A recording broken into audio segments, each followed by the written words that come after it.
Zohľadom na toto, že kračúnsky i novoročný šveta za nami a jak zdohadovanie na nich ostali len polnejší líčka i kus cestnejší šmaty, veľi ľudí še práve u tým periódze odlučujú na dajakú fyzičnú aktivnosť, že by znova mohli zakápčať všetky gombičky na farmerkoch.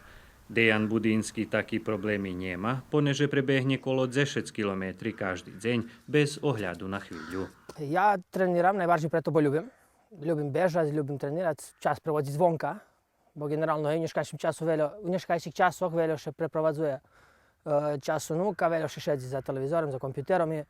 Jako še prijavi zvonka do prírody, do chvíľu, keď potom teraz, že dneška fina chvíľa, tá prešejtať še pobežať zdaku, zabovežno zdakde.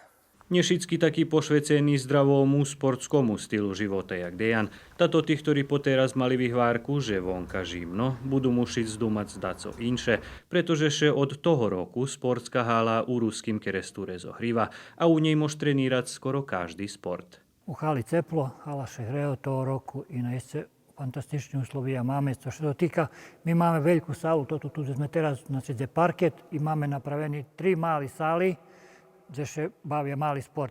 Za tých, ktorých neinteresuje sport, dosť mať len kus dzeky i času, eventuálno partnera alebo partnerku pod ruku i pojsť šedakus prešejtac alebo povožiť na bicikli.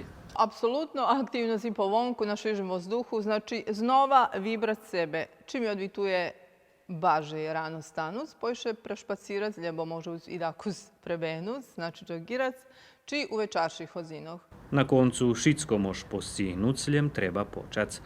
A to zna buc i najčešće.